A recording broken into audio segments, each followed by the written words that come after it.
What's up, Spice? I heard you took me off the Cast album. I did because I'm just trying to say, you know, I don't want you to feel uncomfortable.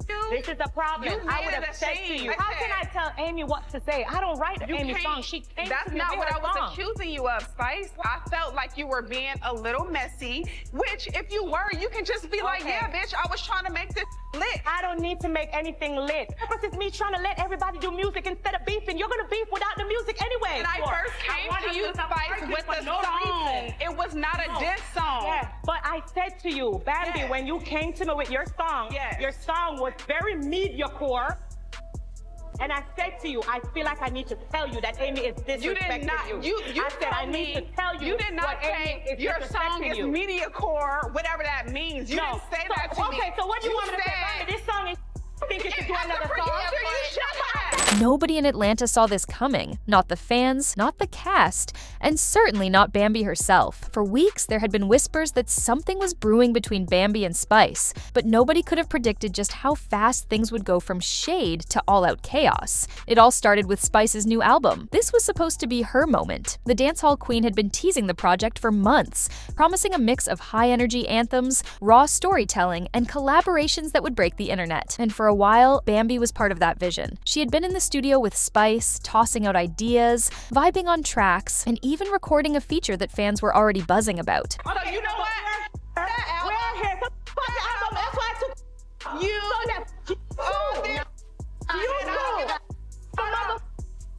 And got you. That's why I took you off in the first place. You're not even a real artist. First of all, class is over. Go home. Let me get the mother eraser and the mother artist because the BAM is in a mother building. It's time to go home. Nobody's forcing you to be on no album, so why the bad? I'm proud of the work that everyone else put into this album, and I'm gonna put it out without Bambi, and nobody else can tell me what to do. Like it or not, Cyphers of the A album is coming out. What? Shut the Spice. Shut up, bitch. You and your album, huh? The two women had history, not the messy, toxic kind, but the type of friendship that could survive a few bumps in the road. Or so Bambi thought, because behind the scenes, something was shifting. As Spice's album started taking shape, the pressure mounted. Producers, managers, and industry insiders all had opinions about the final track list. Somewhere in the mix, Bambi's feature got lagged. It wasn't about talent. The industry politics were deeper than that. Certain people felt her verse didn't fit the vibe of the album. Others hinted that keeping Bambi on the project might stir drama with other collaborators. Whatever the reason, the decision was made. Bambi was out, but here's where it got messy. Spice didn't tell Bambi direct. Instead, Bambi found out through the grapevine from someone who had overheard a conversation at the studio. At first, she didn't believe it. Surely Spice, her friend, would have the decency to call her, to explain, to give her the truth straight. But days passed. No call, no text, just silence. When the official tracklist dropped on social media and Bambi's name was nowhere to be found, the silence turned into humiliation. The blogs picked it up instantly,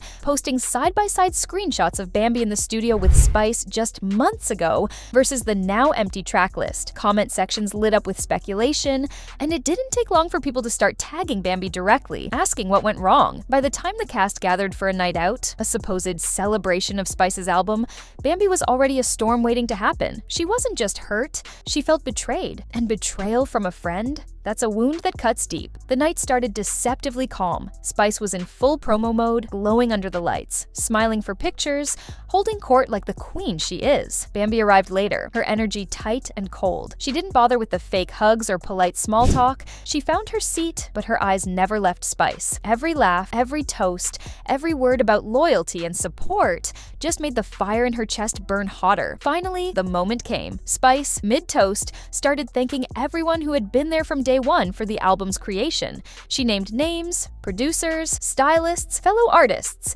And right there, in front of everyone, she skipped over Bambi like she didn't even exist. The room went still. Bambi stood up, slow and deliberate, her heels clicking against the floor like warning shots. Conversations hushed. All eyes turned toward her. Without raising her voice, she let it be known. She felt disrespected, discarded, and done. The words spilled out sharp and fast, each one laced with the sting of someone who had tried to keep it classy, but couldn't hold back anymore. Spice tried to cut in, claiming it was a business decision, nothing personal, but by by then, Bambi wasn't hearing it. She stepped closer, her voice rising over the music. Years of friendship didn't excuse blindsiding her. Loyalty wasn't selective. And if Spice thought she could play her like that in front of the whole city, she had another thing coming. Security was already inching forward, sensing the shift. Spice, never one to back down, squared her shoulders and gave as good as she got. The tension was thick, electric, the kind that makes the air feel heavy before lightning strikes. And then it happened. Bambi lunged. The room exploded into chaos. Chairs scraping,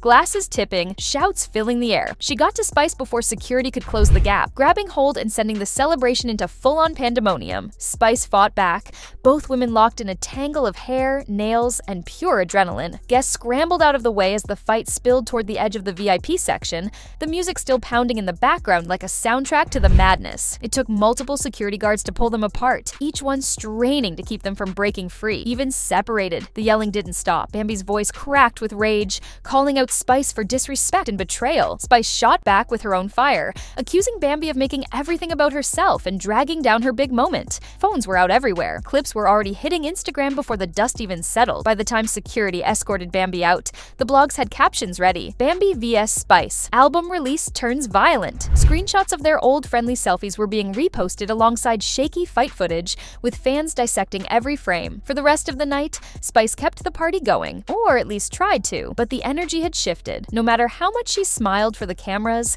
the world had just seen her and Bambi's friendship implode in the messiest way possible. The fallout was instant. The next morning, Bambi posted a cryptic Instagram story. Black background, white letters. Loyalty over business. Every time. Spice fired back hours later with her own post. If it don't make dollars, it don't make sense. Neither tagged the other. But everyone knew exactly who they were talking about. Fans were split. Some defended Bambi, saying friendship should always come before business, especially in an industry as cutthroat as music. Others sided with Spice, arguing that sometimes tough decisions have to be made for the sake of the bigger picture. But the truth? This wasn't just about one song, it was about trust. It was about whether a friendship built in front of the cameras could survive once the lights turned off and the business got real. And judging by the way that night ended, it was clear there was no going back. The next episode promised to dive even deeper, with castmates being forced to take sides, confessions spilling in private interviews, and both women standing firm in their version of the truth. But one thing was certain: Bambi and Spice's story was far from over. Nobody in Atlanta saw this coming. Not the fans, not the cast, and certainly not Bambi herself. For weeks, there had been whispers that something was brewing between Bambi and Spice, but nobody could have predicted just how fast things would go from shade to all-out chaos. It all started with Spice's new album. This was supposed to be her moment. The dancehall queen had been teasing the project for months, promising a mix of high-energy anthems, raw storytelling, and collaborations that would break the internet. And for a while, Bambi was part of that vision. She had been in the studio with Spice, tossing out ideas, vibing on tracks, and even recording a feature that fans were already buzzing about.